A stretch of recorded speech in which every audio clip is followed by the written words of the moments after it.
asin dan terasi. Ikan teri isi mendoan, izinkan saya presentasi untuk unjuk diri dan kemampuan.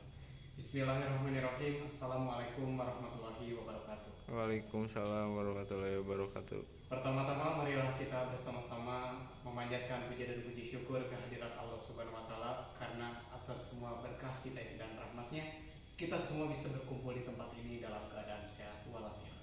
Salawat serta salam semoga selalu tercurah limpahkan kepada junjungan Nabi besar kita, yakni baginda Nabi Muhammad Sallallahu alaihi wasallam. Semoga di akhir zaman kelak kita semua bisa mendapatkan syafaat beliau. Amin ya rabbal alamin. Amin. Yang saya hormati guru penguji Ibu Insinyur Imas Yuningsih dan rekan serta teman yang berbahagia dan yang saya banggakan.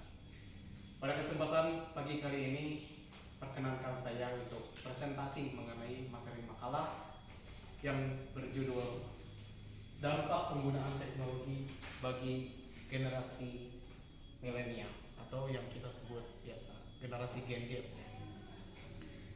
Teman-teman sekalian, apakah kalian tahu dengan gambar ini?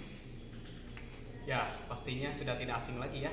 Ini merupakan teknologi digital yang sudah tidak asing lagi di kalangan Gen Z sekarang. Di zaman sekarang saat ini perkembangan teknologi tentunya sudah sangat pesat sekali ya. Perkembangan teknologi yang kehadirannya saat ini sudah tidak asing di kehidupan masyarakat, yang tentunya sudah sangat populer sekali di kalangan masyarakat dan tidak bisa hilang di kalangan masyarakat, tentunya di kalangan generasi milenial yang kita sebut dengan sebutan Gen Z atau generasi milenial. Menurut ahli PJJI, apakah kalian tahu tentang PJJI? Nah, PJJI tersendiri yakni bukan PJJI, maaf maksud saya APJJI, yakni Asosiasi Penyelenggara Internet Indonesia. Menurut yang mereka data dan mereka survei, sekitar pada tanggal 18 Desember 2023 sampai dengan tanggal 19 Januari 2024, negara dengan pengguna internet terbanyak dan kalangan pengguna internet terbanyak yakni Indonesia dan generasi milenial Gen Z yang tentunya banyak menggunakan teknologi digital ini. Ada sekitar 221,5 juta jiwa atau tepatnya sekitar 221 jiwa 563 ribu jiwa yang menggunakan internet untuk kebutuhan sehari-hari mereka dalam mencari informasi di media sosial ataupun dan lain sebagainya. Kita lihat sesuai faktanya dan permasalahan yang disoroti. Permasalahan yang disoroti pada dampak penggunaan teknologi bagi kaum milenial, yakni permasalahan perkembangan teknologi digital yang demikian pesat. Nah, ternyata telah memunculkan berbagai dampak baik dan dampak maupun dampak negatifnya.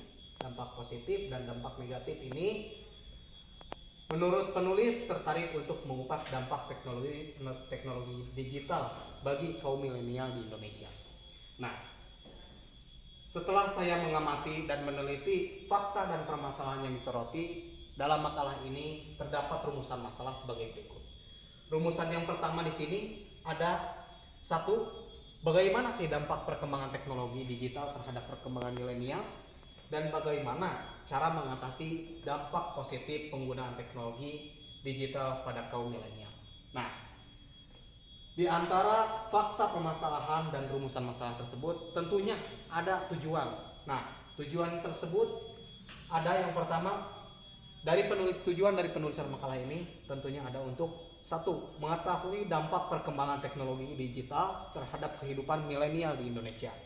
Yang kedua, untuk mengetahui cara mengatasi dampak negatif dan penggunaan teknologi digital pada kaum milenial. Nah, setelah kita mengetahui rumusan masalah dan tentunya tujuan masalah, tentunya di sisi lain teknologi digital mempunyai dampak positif dan negatif. Lalu apa saja dampak positif dan negatifnya? Kita lihat dampak positif teknologi digital yang pertama adalah satu, memudahkan pencari informasi hiburan dan juga sebagai pengetahuan. Yang kedua, meningkatkan efisiensi waktu, ruang, tenaga, dan biaya. Yang ketiga, memperluas jangkauan penyebarluasan informasi dan komunikasi. Di antara tentunya di balik dampak positif digital tentunya ada dampak negatif. Dampak negatifnya di antara lain yakni seperti perubahan perilaku dan tata krama pada pengguna, perubahan pandangan hidup, meningkatkan biaya pengeluaran, meningkatkan resiko ketergantungan, privasi dan keamanan, data terancam, meningkatkan pengangguran, dan masih banyak lainnya. Setelah kita mengetahui dampak positif dan dampak negatif, tentunya kita perlu tahu bagaimana sih cara mengatasi dampak negatif teknologi digital ini. Nah, pada makalah yang sudah saya tempel di sini, poin-poin makalah yang sudah saya tempel. Nah, cara mengatasi dampak negatif teknologi digital, yang pertama ada satu, kita perlu tingkatkan pengetahuan dan kesadaran kita tentang dampak penyalahgunaan teknologi digital. Dan tentunya yang kedua ada tingkatkan pengawasan dan bimbingan terhadap remaja dalam penggunaan teknologi digital. Yang khususnya pada era saat ini tentunya anak-anak di bawah umur yang seringkali memainkan handphone, tentunya perlu pengawasan dari kita untuk menggunakan handphone tersebut supaya tidak menggunakannya untuk hal-hal yang negatif. Yang ketiga, tingkatkan komunikasi dan interaksi dengan keluarga dan lingkungan sekitar. Nah, kesimpulannya, pada perkembangan teknologi digital membawa dampak yang sangat luas dan beragam terhadap kehidupan kita. Nah, di satu sisi memberikan dampak positif dan di sisi lain juga tentunya memberikan dampak negatif bagi kehidupan kita. Untuk itu, kita perlu belajar